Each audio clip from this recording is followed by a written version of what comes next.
Hello, everyone, and good morning. Welcome to our session. Um, a little bit about us, the Microsoft Reactor. We are hubs for technical learning and sharing, where students, developers, and startups connect globally or with the local community.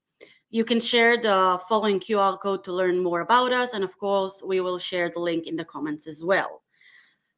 We have 10 reactors physically worldwide where our community can meet and learn together. You can join our newsletter by scanning the QR code and learn more about the events in your region or any other online webinars in the fields that you find interesting. Uh, a little something extra, we want to introduce you to Microsoft Learn. Microsoft Learn is a hub for developers for learning and training. You can go ahead and join by clicking on the link we will share or scanning the QR code. And in Microsoft Learn, you will find everything needed to learn more and elevate your specialty and interest in any other subjects that you can learn from Microsoft. So I want to introduce for today's session Tamir. Tamir Drescher is a principal engineer at Microsoft who will learn more about Intro to Semantic Kernel. Thank you, Tamir. You can take it from here. Thank you, Dan. Hello, everyone. Thank you very much for joining. I'm very excited to give this session today about Semantic Kernel and how you can add AI capabilities into your .NET application. So a bit about myself. My name is Tamir Drescher. Currently, I'm a principal engineer at Microsoft R&D under the security organization. And I'm also a software engineering lecturer at the European Academic Center in Israel. During my career, I've been in several roles as an architect, chief architect in different companies. And prior to joining Microsoft, I was a Microsoft MVP for developer technologies, and also wrote a few books about .NET and specifically about C#. So with that, let's get right into Semantic Kernel and what is that framework is actually.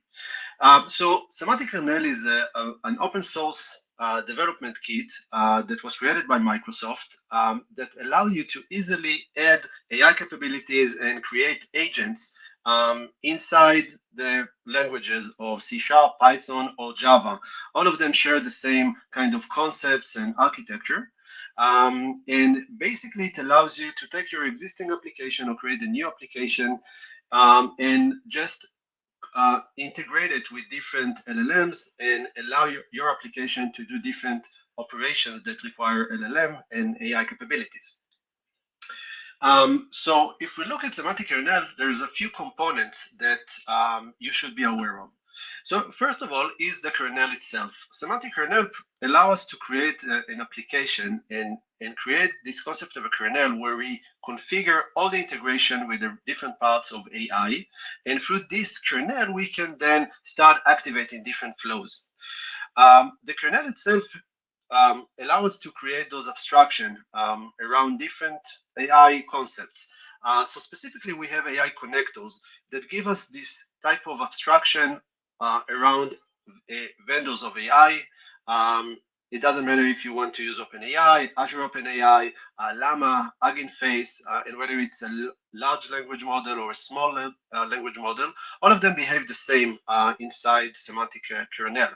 And the connectors themselves give us those type of capabilities that we can add, whether it's text generation for just one off interaction with the LLM, or a chat where we have a session with collaboration with the LLM inside a session, or simply embeddings to take some concept, some sentence, and just create a machine representation that captures the semantic around this text for us to then store it and use it in other places. And it doesn't end with just text. Semantic Kernel provides us all kind of utilities for text to image and audio, and perhaps in the future also with video.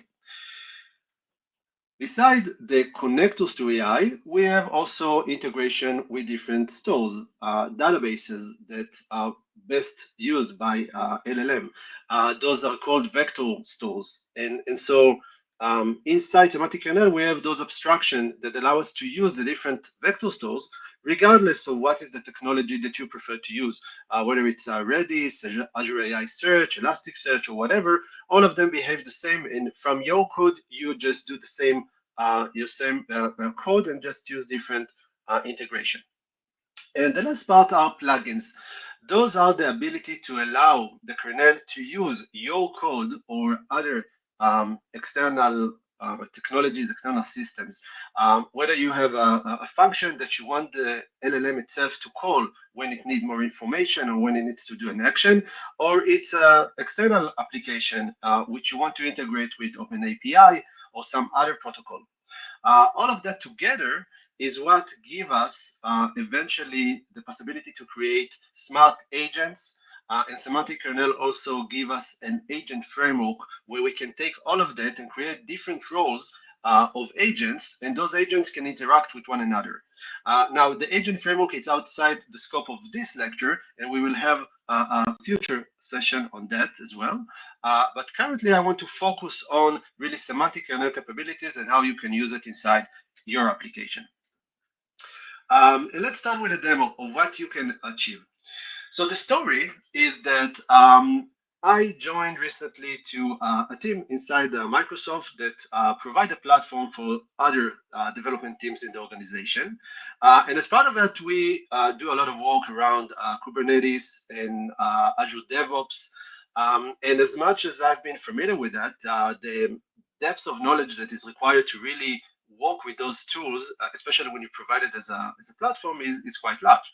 And so in order to reduce the time for my ramp up and also to kind of reduce the load of going and searching in different places, I created this platform engineer agent, kind of a co-pilot, where as an engineer, I can just go and ask this tool to do several things for me or ask questions. And for that, I had to connect my tool, my agent, into several things. So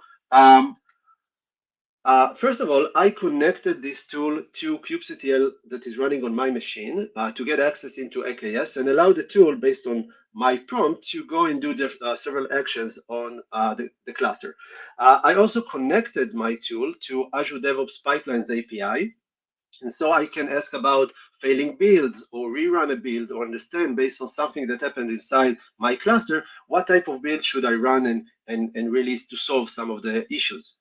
The team I joined has a very large knowledge base, a lot of troubleshoot guides, a lot of information. And so it takes a while to get inside and even know what to search. So instead of that, I loaded all the knowledge base that we had inside the team into a vector database. I indexed all those documents that we have. And now I have a very powerful agent that I can ask and kind of do investigations, and the AI itself, the agent, will know how to combine all those tools together to solve my issue or to do the operation on my behalf. And so let's look at how this actually look. So I run my application. It is very simple. It has a client side and a backend side. And so if I open now my application, which is look like a very simple ChatGPT style or Copilot, I can now start asking certain things, like I want to see what is the version of my kubectl, and let's say I don't know even what is the command to do that. And so this agent, and sometimes it takes a while because of the networking or integration with the AI model itself. But basically, what it did, it contacted the LLM. The LLM know about my integration that I provided to kubectl, and then it knows how to run it. I also added this type of a back channel where I can see exactly how the interaction with the LLM and the interaction from the LLM with my different plugins, how those look. And so I started this agent that I have with some description of the role I want the system to have, and like give it the instruction of how I want it to perform. And from that moment, you can see all the interaction. This is the command or the requirement that I gave this Copilot. And when we see something like this, like a skill dot something, we know that the LLM decided to run some of my plugin. And so you can see that the LLM itself decided it needs to run my kubectl, and these are the arguments it gave. Unfortunately, it got some error from the kubectl. And so by itself, the LLM decided that it needs to do something differently and just run another command for the kubectl and got back the response with the version, which it later took and just formatted so I can read it more easily. And so to just kind of to honor the time, I have another session to show more complex type of session that I have. For example, I asked this tool to show me two pipelines I have inside my Azure DevOps and got a response back. I also asked to go and investigate a specific pipeline that I have and when it was last run, and what are my Kubernetes namespaces, and if there is a namespace with more with three pods, then which one? And so when we look behind the scene, we can see that there was a lot of interaction that this LLM did on my behalf, calling the API, taking the information, and just running Kubernetes several times. And lastly, I had an issue, and I asked this LLM, what should I do if I have a cluster autoscaler that fails to scale my nodes? And you can see I got a response back. But if we look what happened behind the scenes, we can see that the LLM itself actually decided to go into my knowledge base and search for a specific query, and it got back some document that it found useful and just show me the results back. So this is the type of things that we can do. And now what we will do in this session is actually to go step by step and understand the different parts of how to do this type of interactions and integration inside the application. So I created a few notebooks, C# notebooks that you can later go. All of those code samples, the application itself, and also those notebooks are inside the Git repository that I gave the link to. And so we'll start with a very easy introduction of just configuring semantic kernel. All of these examples I show will start with the same type of code where basically I just place inside the setting file all the configuration about the models that I'm using, and also the connection to these models and other type of configuration. When you run it on your machine, you will start with the notebook 0, which basically just show you an interactive input where you be asked to just add your API key, Azure endpoints, and so on. And so really, when I started, I just went into, in my case, Azure OpenAI Foundry, and created a few models that I could use. You can do the same also with OpenAI if you prefer, and not through Azure, but with Azure it was very simple for me. And I just deployed some of the models like GPT-4o and the text embedding, so I can use those. And all I had to do was just taking the endpoint and the key so I could use it inside my code. And so once I have this configured, I can start really go into my code itself. So to use semantic kernel, we need to use the NuGet of Microsoft.semantic kernel. There might be a new release by the time you start playing with that, but I'm using the latest one as of now, 1.33. And now that I have this NuGet installed inside my project, I can go and create my kernel. And so under the namespaces Microsoft.semantic kernel, we have the kernel itself. And the first thing you need to do is just create a builder for the kernel itself. Through this builder is where you will go and do the configuration of the kernel, connecting it to the different services that you need.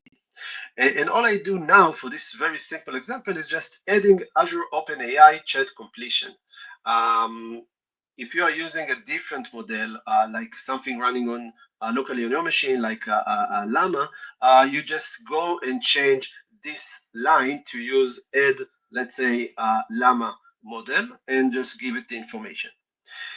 Once I have it configured, I just call into the build of the kernel builder, and I get the kernel itself.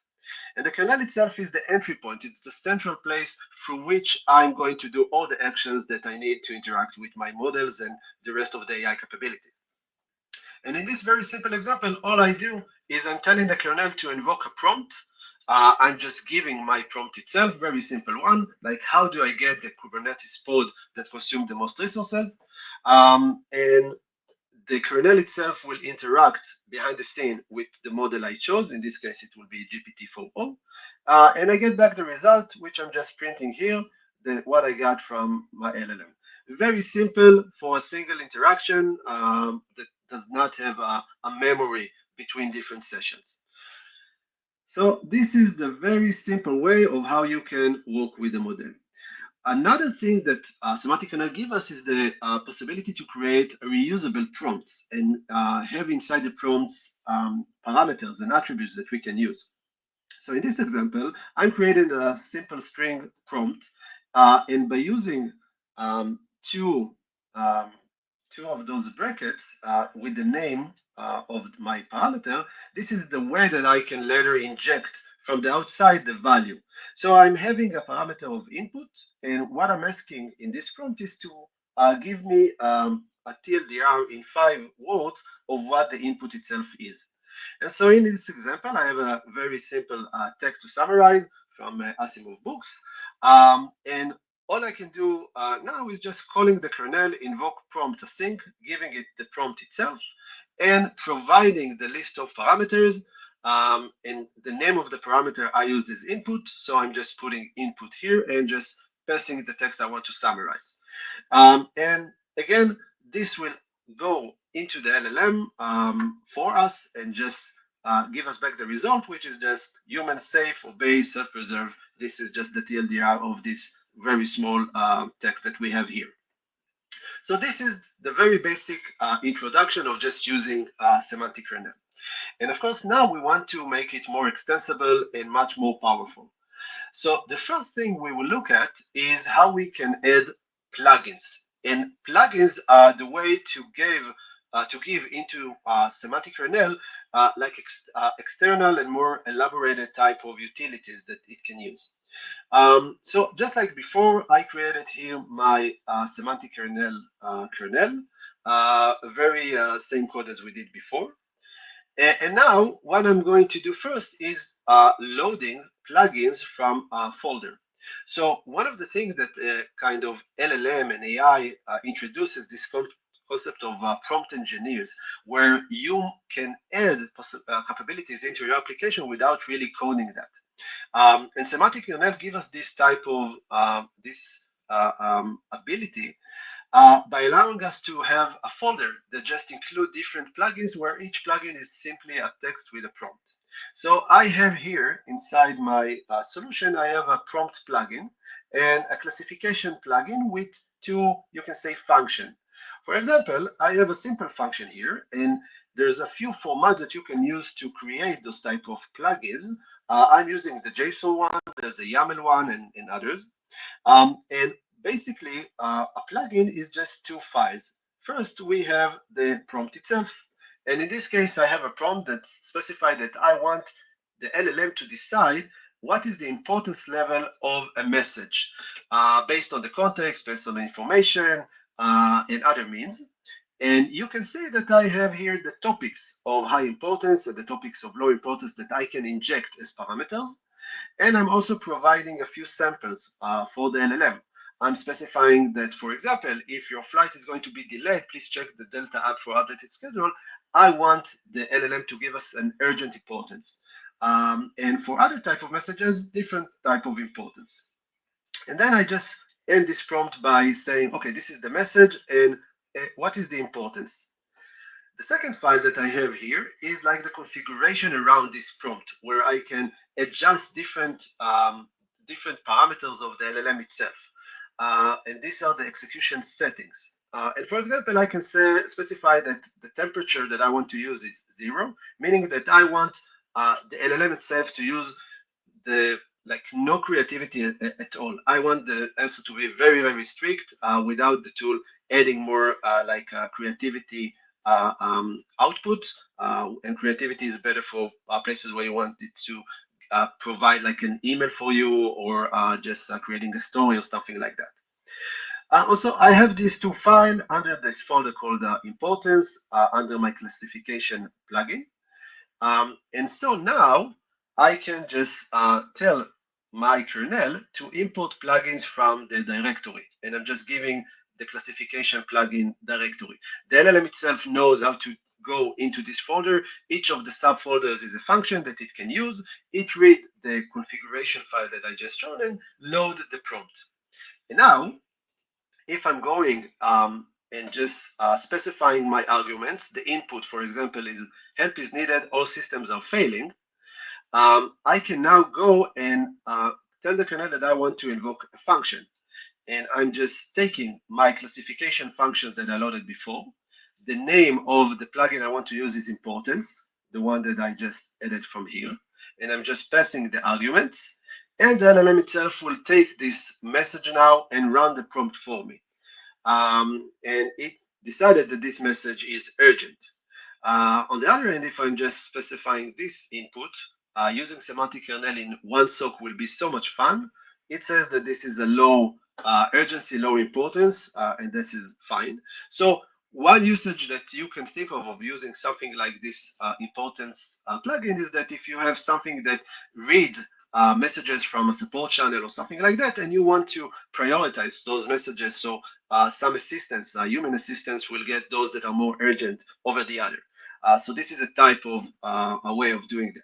And now, because all this prompt is basically inside a file outside my app, I can change those prompts if needed by someone who's very an expert in prompts without the need to recompile and rebuild my application, which is really, really useful. So this is one way of just loading plugins from the outside, and these are the prompt plugins that we have. Another more sophisticated type of plugins that we can use are code-based plugins. So as before, I just loaded my kernel here, and now I'm creating a class, calling it my Kubernetes skills, and I have a simple function here, run kubectl. In my real application that I just showed you, I'm actually creating a process that runs kubectl with an arguments. But for this very short demo, all I'm doing here is just printing to the screen the kubectl arguments and just returning back that this is not really implemented. To make this a plugin for semantic kernel, I have to decorate it with this attribute, kernel function, and also provide a description of what this actually does. This will allow the semantic kernel and the LLM itself to understand when it needs to run this tool based on the input I give and the prompt that I'm using. So now that I have this class with those functions that are decorated with the kernel function, I can go into my kernel plugins and say that I want to add plugins from a type and just passing the type, which is the class that I created here. And now I can invoke this a prompt and use those functions. But I need to specify to my semantic kernel if I want the functions, those plugins to be run automatically or not. Sometimes you want to have like some type of a check before you run those functions, so you can tell the LLM that you don't want it to run it automatically, but you want to have something in between. But I'm setting here the function choice behavior to be automatic. And now when I'm calling the invoke prompt async, and in this example, I'm saying, okay, run a new pod in my Kubernetes cluster from this image, and I'm specifying these settings with the auto invocation. What I can see, because I set my run kubectl functions to print the arguments, I can see that it passed. The LLM decided that to do what I asked it to do, it needs to call my plugin and pass run my pod and this image as another option to my command. But because I'm also returning not implemented, then you can see that the LLM got back the response and I'm saying, okay, since the environment does not currently support executing kubectl. And so in my real application that I showed you before and you have the code for, I'm actually running the kubectl, but I also specified in my kernel function that I want to do only read-only operation because I don't feel safe enough at this point to just give it full control. But in the future, I might add a few more kind of checks and safeguards to make sure it's not doing something which is not safe.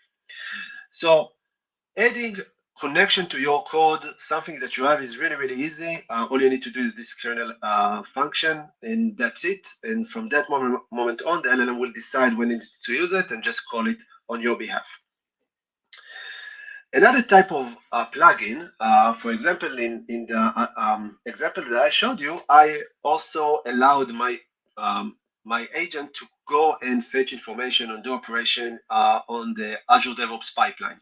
And so I could have written all the code of how to integrate with Azure DevOps, but instead, because Azure DevOps itself also exposes all the API as REST API in OpenAPI format, which you can also go and just see it inside this Git repository with all the REST API of basically Azure DevOps. So I just downloaded this file here, which is just the entire OpenAPI spec for the Azure DevOps pipelines. And now I'm doing a few things. First of all, because I need this tool to connect to Azure DevOps on my behalf, I'm just setting here the credentials, which is a standard way to connect to Azure services with the local credentials that you're using. And I'm just specifying here that I want to do it for the Azure DevOps. And this you can read more in this link here, how you can integrate with Azure DevOps through the API. And I'm just taking a token, creating a token from my user to this application, which is the Azure DevOps. So this is the first part, unrelated to Semantic Kernel. Second of all, I'm installing the NuGet package for Semantic Kernel plugins OpenAPI extension. It is currently in preview, but it's going to be released, I hope, very soon. And now that we have this connection, this NuGet of OpenAPI extension, we can now go and create OpenAPI plugin, basically calling OpenAPI Kernel plugin factory, create from OpenAPI, giving it a name, and specifying the file path for this OpenAPI spec that we have. There's also an option to just read it directly from the service if you have a running service from where you want to take the OpenAPI. And now, because I want this tool, this plugin, to connect to Azure DevOps from my user with the token that I created, I can go and set the authentication callback, which is going to be called each time the LLM decides to run my plugin. And all I'm doing here is just setting on the request itself the authorization header, taking the token, just pushing the token that I created earlier. If your application, your external service is doing authentication in a different way, this is the place where you go and just change that. And I'm setting here the base address to the Azure DevOps that I'm using. Now that I've done that, I have a plugin, a kernel plugin, that I'm just pushing into the plugin list of the kernel. And just like before, I'm creating a settings for my semantic kernel, just setting the function choice to be automatic, so it will select the function and will run it on my behalf. And now when I'm calling to the kernel and saying, give me the single oldest ADR pipeline in my organization, in my project, if I want to use a specific API version, I'm setting it here. And so you can see here that basically the LLM decided to accomplish my need, my requirement, my request to give me the single oldest ADL pipeline. It is best if it's calling this API, calling the pipelines API, and just setting the order by oldest, top one, and so on. And of course, for different prompts, for different requests, it will select the specific type of API that does that best, and you are free from going and searching by yourself how to do that. And again, I'm just getting back the result in a very, very formatted and easy to read way. And that's it from how you can create those type of plugins. So what we saw until now with plugins is that you can load plugins from an external folder, just creating those text file with your prompts. You can load plugins as code that you create from your method, from your classes, and just connect the LLM into your existing application if you have one. And the last one is that you can do it with just OpenAPI spec, and the LLM itself will select the appropriate API to call just by using that. Okay, so those are like the very simple way of how you can connect semantic kernel into more capabilities. And the next example is really how you can take all that and create something which is more interactive and start doing those type of chats like I did in the demo that I showed. Okay, so again, I'm just setting my kernel from the begin with to just use these settings to do the auto function choice and creation. And so to do chat, we are going to use the iChat completion service. The semantic kernel itself is an object that has services that are created based on the configuration that you did initially. And I connected it to Azure OpenAI. And so now, one of the things I'm getting is the chat completion service registered inside my kernel. One of the tools that we also get from Semantic Kernel is a chat history. Basically, when you have an interaction with an LLM where you, as a user, type certain things, and then you have a response coming from the LLM, which is the assistant, each time you do this call to the LLM itself gets back all the history of the messages that you had, like all the previous chat and response that you had are included inside the same what we call context. And so instead of you doing that and just kind of concatenating the different messages that you got and the replies, we get this tool of a chat history from Semantic Kernel that reside inside Microsoft Semantic Kernel chat completion. And so now I can configure basically my agent by adding a system message and saying, okay, you're an assistant of this role. So I'm adding here the system message that say, you are a professional software engineer. You answer to question in a sarcastic way. This is my way to configure the style and the type of knowledge that I require this type of LLM to have. And so in this code that I have here, I just have a simple kind of a loop where each time I'm getting the message from the user, me in this example, and then I'm just adding it as a user message to the history that I have. And now when I'm calling the chat completion service and specifying get chat message content, I just provide the chat history with all the previous messages, including the one that I now have. Of course, I'm giving back the settings and just adding the kernel that I'm using. And then I will get back the result, which I'll just go and print on the screen. So if I run that, you get this box here at the top of your notebook. So I can say something like, hi, and I will get back something sarcastic, or hi there, you enter my digital chaos zone. How can I help you help ruin your day with a sarcasm? And I can ask something like, tell me a joke about, let's say, semantic kernel. And then it gives me some kind of joke. Okay. And that's it, basically. And so, as you see, it keeps getting back all the history and then can reply. If some of those messages require to use some function, then because we already set all the plugins from before, the LLM by itself will decide when it is appropriate to run one of those plugins, and all the values that we get back, all the response from this plugin will be injected back into the conversation as part of the chat history. And then the LLM will kind of process that and decide what to do next, whether it needs to run another function or just get reply back with a response to the user itself. And so if we look at how the chat history is basically defined, you can say that it's just a list of messages, and for each of the messages we have the role, whether the role was for a system or a user or the assistant itself, And we have a bunch of items that the chat history include, whether it's a text content, it's going to be an image or a file or whatever. This is how you can add it as part of the conversation for the LLM itself to process. Okay, so this was up till now how we can run a chat history connected with plugins to get more capabilities as part of the application. And the last part of what we are going to do is really how we can load information that we have from a knowledge base or some external type of repository, so the LLM itself can also use that in a clever way.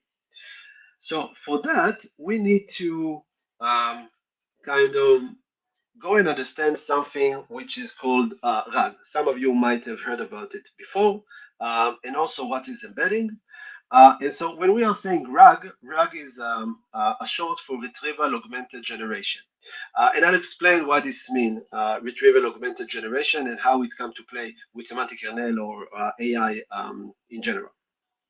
Okay, so the first part, when we have a knowledge base that is composed out of different documents, different files that you have with information, the first part is really taking all those reference documents and then putting it inside a database.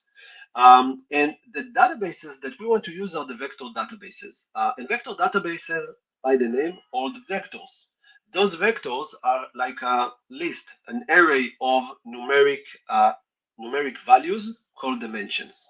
But it's not just a simple, vectors of information. They have a specific characteristics, and these are vectors that we call embeddings. And embeddings are really the way to take text, to take information, and create a computer representation that AI can understand. And I'll explain embedding in the next slide. And so we are taking all those documents. We are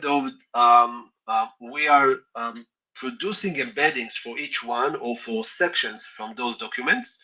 And those are the things that we are going to put inside our vector database so later we can search from the database itself.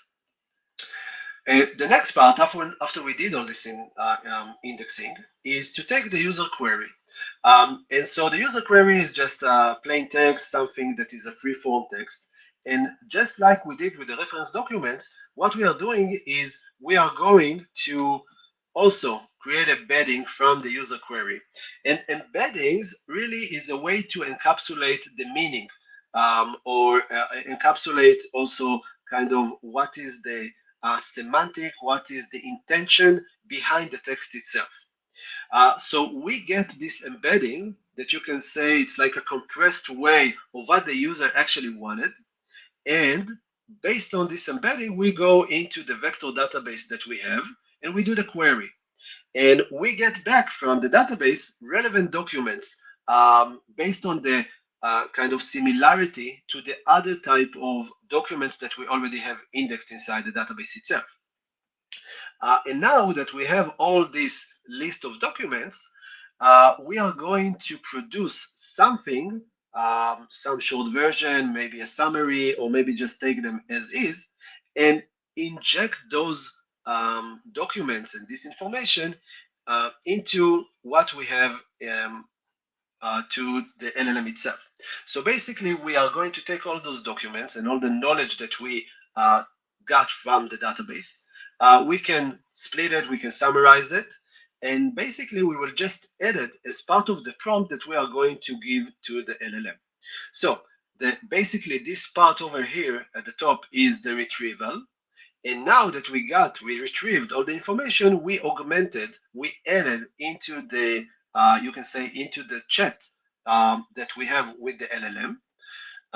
And we also add to the message, to the prompt that I'm giving to the LLM, the user query itself. And so now you can think of it is that it's like somebody is giving you like a page with all the information you need and a question that you need to answer. And you, as a human being, you will read all the information and then you decide how to answer the question. So this is the same way, like the LLM itself now have inside the context all the needed information that it can use, and it can decide if it's applicable and how to produce the answer for that. And this is the response that we will get back from the LLM. this is the generation. And so this is like to explain what is retrieval augmented generation. We have the retrieval, which take from the database information, the augmentation, we just put it inside the prompt, and the generation that just use the combined information and the user query to produce the response. So the next part is really to understand what are those embeddings that I mentioned. And so, as you all know, like the computer itself, the machine doesn't really understand, words and like sentences. It needs something that is more for the computer level. So, suppose I have this bunch of words here, like man, woman, king, and queen. I want to take it and produce something that the computer can understand. And basically, this is a vector. This is like an array of just numbers that somehow the computer understands what it means.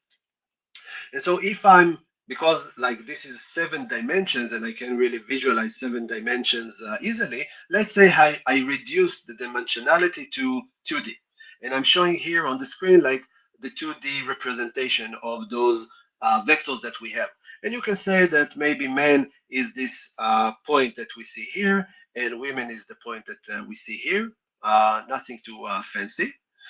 But really, what those dimensions mean, and we don't really know what they mean, but we can kind of get a hunch from understanding that maybe the first dimension is specifying how much this word, this concept, is related to a living being, or how much this is something that is characterized with the cat family. How much is this a human? How much is it funny? How much is royalty, family, and so on?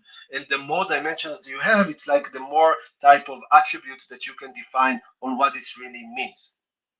And so this is like the level of how much this property of the object is satisfied by this vector. And so we have the men and we have the women. And one of the nice characteristics of this representation is that when we take the difference between those 2 points, between those vectors, it also has a meaning. So we can say that maybe the difference between these 2 vectors is actually representing the gender. So we have like a way to represent the information, even if we don't really understand what is behind it, but the computer itself really understands.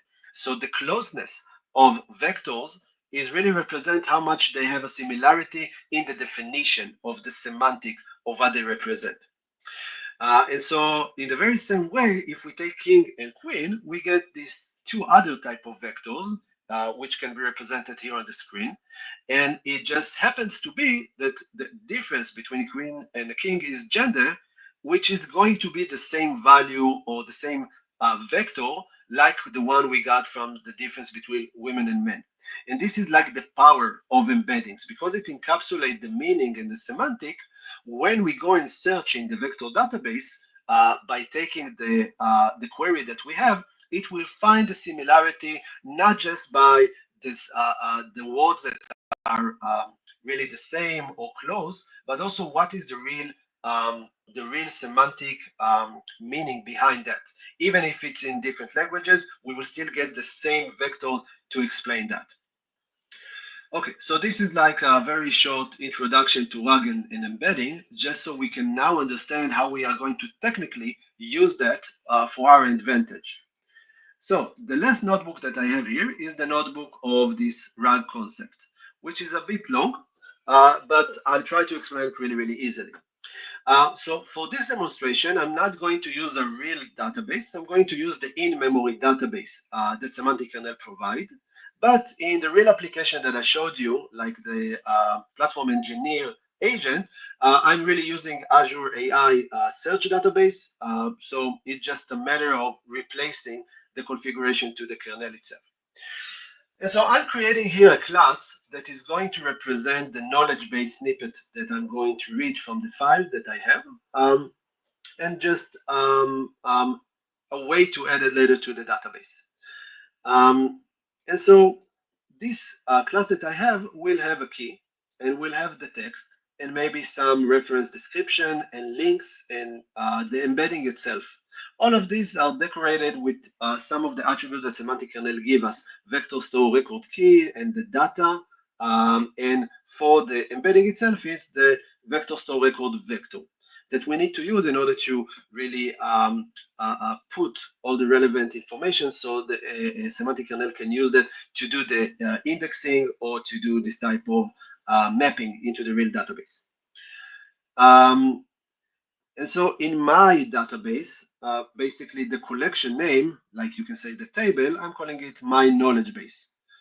And now what I'm doing is I'm going to create this in-memory vector store, which in the real application, it will be just the real Azure AI search database. And I'm adding to the semantic kernel the embedding model I want to use. I showed before that I also deployed into my Azure AI Foundry several models, and specifically I also created a text embedding ADA, one of the models that can allow us to do this type of embedding. And I'm adding my in-memory vector store and specifying like the way I wanted to interact with my knowledge base snippet, the same class that I created before that holds the values from the knowledge base itself.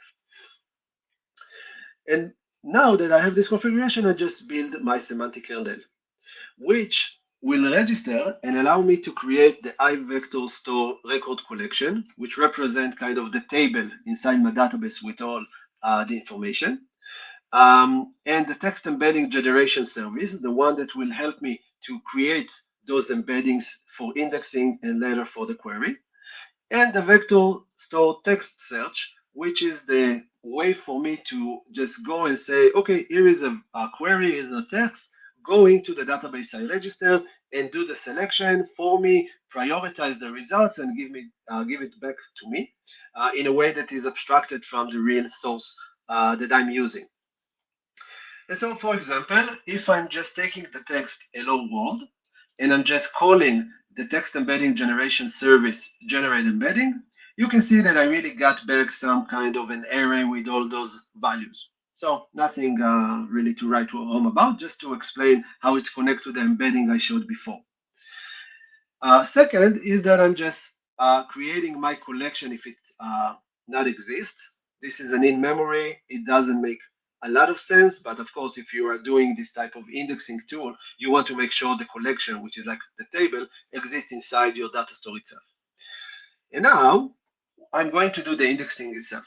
So I added here inside my repository a few files, which is markdown files that I've taken from another repository of like troubleshooting guides for Kubernetes. So it's just some markdown with the problem and the solution.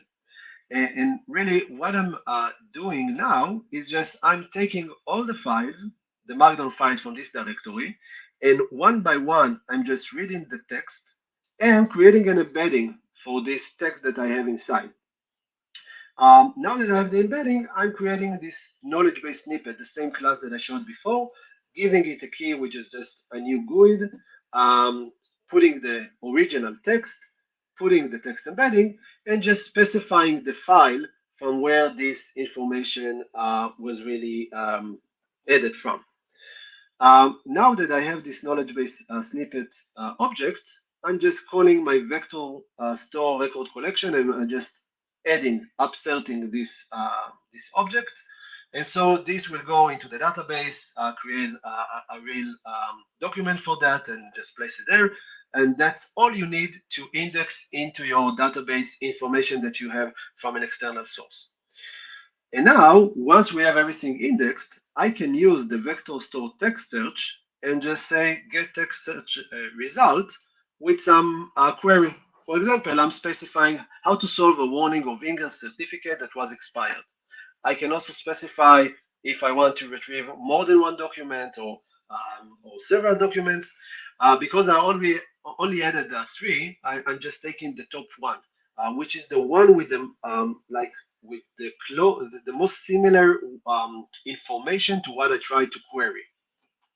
And so I get back all the results, which are all the documents from the database that are similar to what I asked for, and I'm just writing it to the console.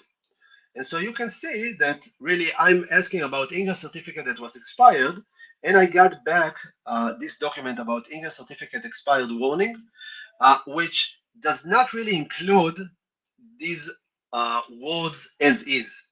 They are included, but in different order, different maybe meaning or connotation, but still the LLM itself found the right document, and now I can just push it as part of the message that I'm getting to the LLM itself, just to get the best solution, the best answer based on this knowledge base that we have. Yeah. And this kind of conclude everything that was needed to create this type of agent that I just showed. I have this way of RAG to go with the real knowledge base that I created. I have those plugins that connect my agent into Kubernetes and into Azure DevOps and others if needed. And now when I ask the question, everything just happen automatically. I wrap this text, the RAG, with another type of plugin, and I just told my LLM that whenever there's a question about the thing that we are working on in the team, whether it's Kubernetes or it's something else about the platform, first consult with the knowledge base, and then the LLM knows to call this plugin, which just go and retrieve the information from the vector store.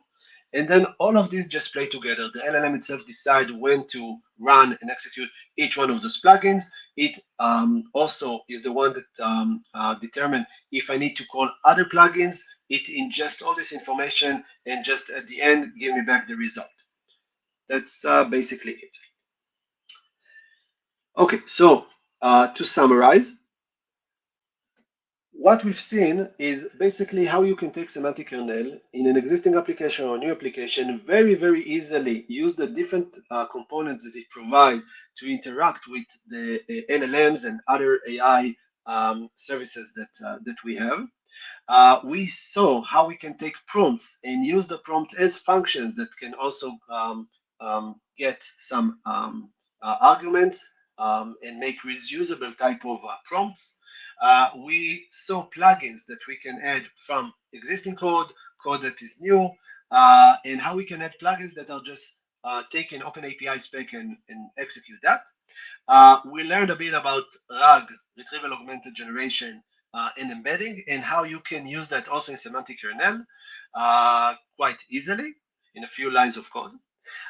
We didn't get a chance to talk about the agent framework that semantic kernel provide, which is quite new, but we will do it in a later session. And the agent framework by itself allows you to create different parts. Each agent has a role and know how to do a specific task.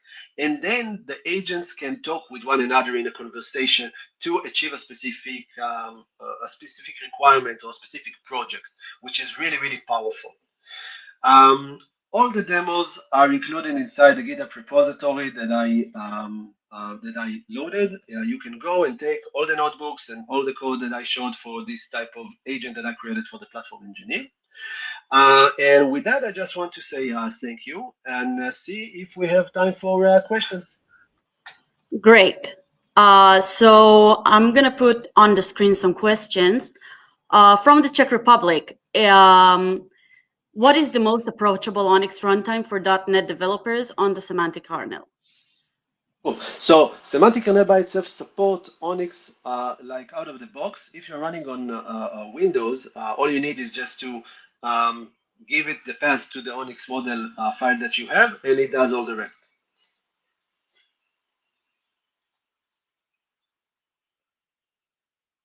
Okay, next question.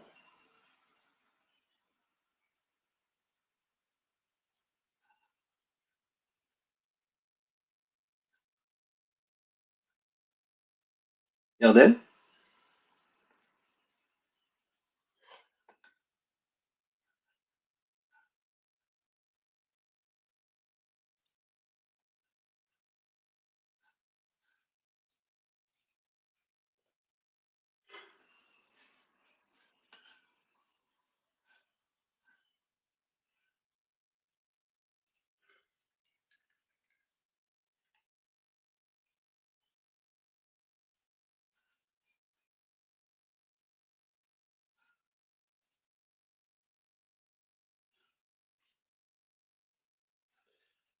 Something probably happened. I hope we will get it fixed very, very soon.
Okay, we're having some difficulties. In any case, also you are free to approach me on Twitter or LinkedIn, WhatsApp, if we're part of the same communities, and ask questions, and I'll be happy to answer. We have some technical difficulties, and I think that I will give it a try to also maybe do it through the YouTube.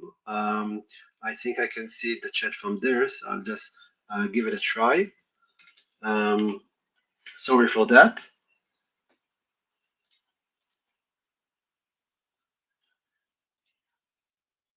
Hello, I am so sorry. Can you hear me, Oh, Tamir? yeah, I can hear you. Okay, sorry, my electricity just fell. So I'm gonna add a few questions. So we still have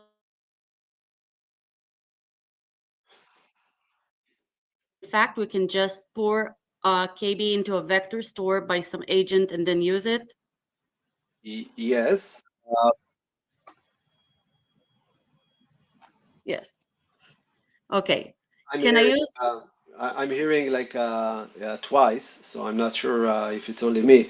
But yes, you can take a knowledge base or any type of data, putting it inside the database, and then just go and use it to retrieval.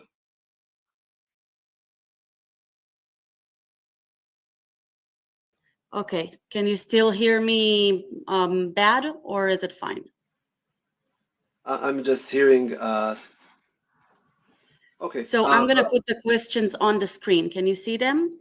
Yeah, okay. Can I use any Perfect. locally running AI engine instead of OpenAI? Yes, you can use Olama. You can use other ways, whatever is supported. There's a lot of supported integration inside Semantic Kernel. It doesn't have to be an external one like OpenAI, other OpenAI, or whatever. Okay, next question.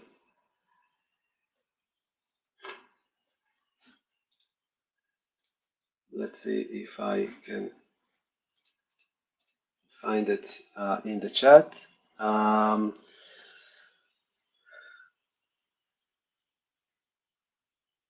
I see a question from Yaakov about that I uploaded information about the domain into the vector DB. So yeah, I showed it in the example. Basically, I just took all the information connected to a vector database, um, ran an embedding on each of those texts that I have, and just put it inside the database. And later on, I just, when needed by the plugin, just go and retrieve it and edit it to the chat itself. So I hope that answered the question. Um, let's see if there's another question here.